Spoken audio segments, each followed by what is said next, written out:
What is up YouTube, it's Kingfisher745, and in this video we're going to take a look at the Iron Man Hulkbuster alternate costume, which yes we did unlock about a week ago. Still, I figured he deserved his own video without the other Age of Ultron costumes, and we also had this amazing graphic for it made by James at AJ Designs. So for our first creation, it's something that I don't think is going to be very viable in PvP. But still, I did want to do something with radiation exposure, and well, at the very least it is going to be a ton of fun to use and may be quite useful in PvE. So if you want to add a lot of radiation in a very short time, Iron Patriot is your man. And then 21 gun salute is your move. Now even though that wasn't a bad start, we still could have put more stacks on the team as a whole. But we also get Iron Man's overloading ISO 8 to proc.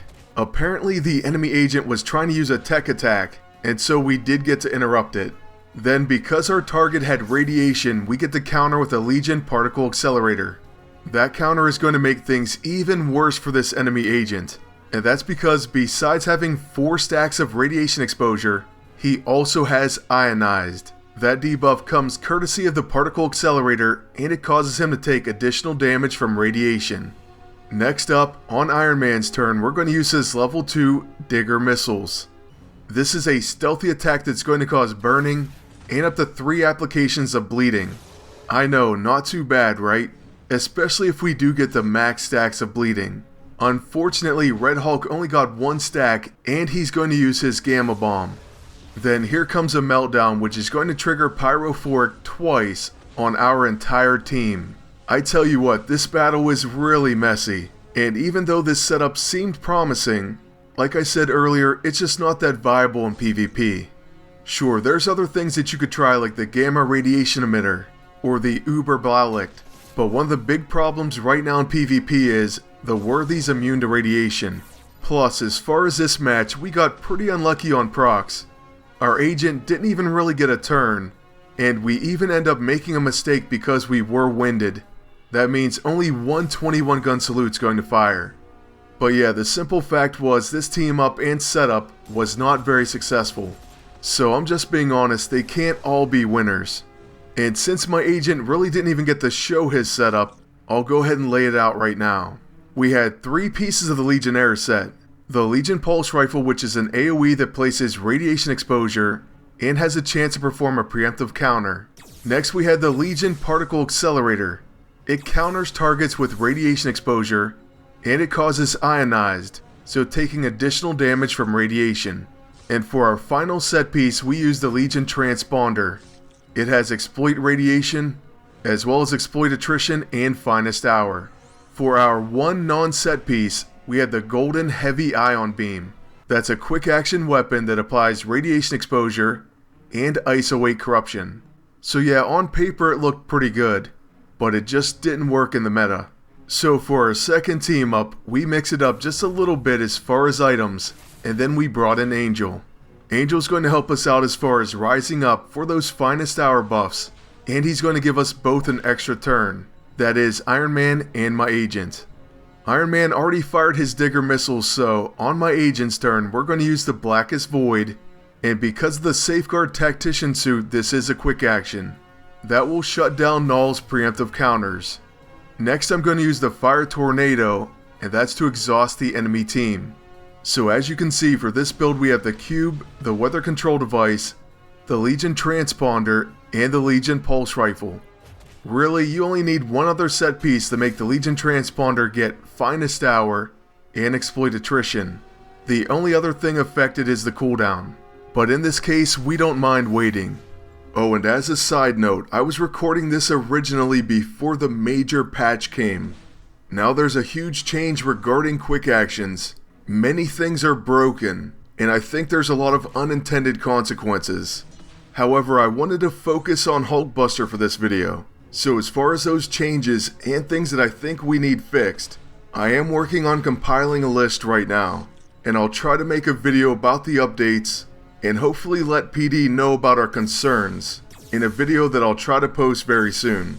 In this one, just try to ignore the quick actions and the fact that I'm using the Safeguard Tactician suit. The suit in many ways was rendered practically useless. That's a bit exaggerated, but I am bummed out. But anyways, back to the fight at hand. We're going to use the Light Fantastic and the Fire Tornado, which can't even happen anymore. At least I believe not in that order, and certainly not both as quick actions. Now after exhausting the enemies, we're going to use the Legion Pulse Rifle, and then because we have an extra turn from Angel, we get to fire it again.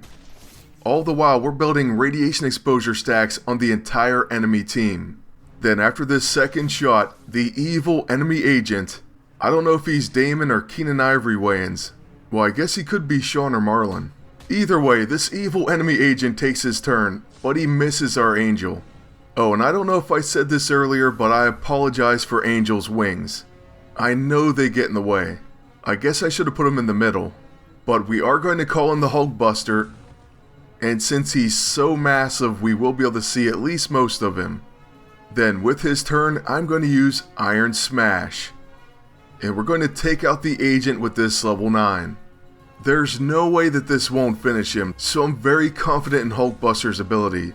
And with that attack, one of the Wayans brothers is down. Next, on my agent's turn, I'm going to use the Improbability Field, as well as the Hailstorm, both as quick actions which will not happen ever again. That's fine, but now I see no reason in using the Quick and Powered ISO 8 if you're going to have a quick action item. So if I plan on bringing in the weather control device, I'm most likely not going to use the Tactician costume. What's the point?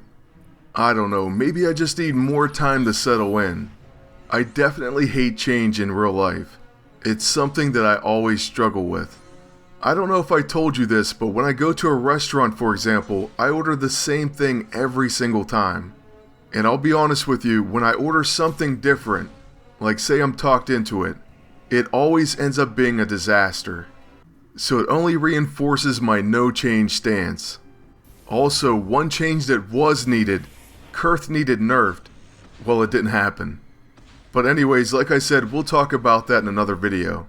For our final team up, we're using Cable.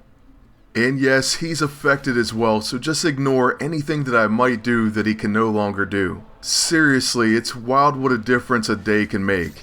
Anyways, what happened with this video, I guess I should explain. I was working on it the day that the changes happened, but then an old friend who I hadn't seen in many years came over. So about midway through I had to take a break. Then when I got back on later, the new Black Widow costume was out, so I had to do a video on that instead. That's what caused this delay, and the break in action. So I hope that explains it, and I do apologize. As far as these teams, my whole thought process was I wanted to give Iron Man extra turns. This would help him gain power level more quickly. Then of course we can bring out the Hulkbuster and really have some fun. Now one cool thing that has been happening throughout this video is we have been interrupting tech attacks. The proc rate on that EISO wasn't too good at first, but lately I've been having more success. So that's one great thing about it. Now with Iron Man, we're going to use his Repulsor Ray to hopefully get a follow-up attack. We would also land radiation as well, but unfortunately Null is immune. Next up, Null's going to go ahead and use You're Not Worthy, followed by a Ragnarok'em Sock'em on Cable. And then with my agent, we can use the Light Fantastic, followed by the Legion Pulse Rifle. At this time, I was really banking on building up radiation on at least Avalanche and the enemy agent. That was to help set up the Legion Transponder, which also benefited from the Neurotrope. Unfortunately, the enemy agent uses the Light Fantastic, which removes all our debuffs, then the Blackest Void, which removes our buffs. That was a terrible turn of events, but we do get to use the Temporal Shift on Iron Man, then our Bodyslide to take away Mirror Reality. We've also placed the Ionizing AISO on this attack, so it does cause radiation exposure. Now the enemy agent, he's been proccing turns like crazy, and that's just another part of our bad luck. Keeping in line with that, we end up hitting our own agent with a Repulsor Ray. Hey though, something finally does go our way, and we get a preemptive hit with the Legion Pulse Rifle. So after that Avalanche attack, I'll be honest with you, I thought the agent's spider sense was gone, and we do single target attack him with a Repulsor Ray.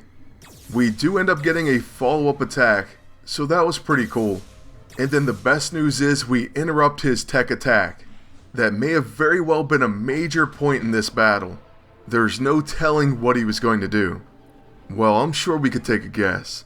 But who cares, it was interrupted. Then with my agent, we're going to use the Improbability Field to help further set up the Legion Transponder.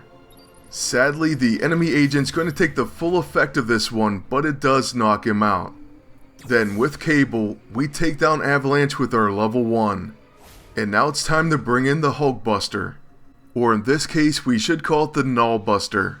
And you know what, instead of smashing him, we're going to use Iron Pummel and exhaust him. That's basically going to cause him to waste his turn. And now we have the Neurotrope off of cooldown. So after using that, we could go with the Atom Smasher and end this fight. But what kind of Hulkbuster video would it be if we didn't let him finish it? So yes, we're obviously going to sandbag and do everything we can not to kill Null. This includes using the Legion Pulse Rifle. Then after a Temporal Shift, I got kind of worried that Cable may take him down. So ultimately we're going to end up recharging.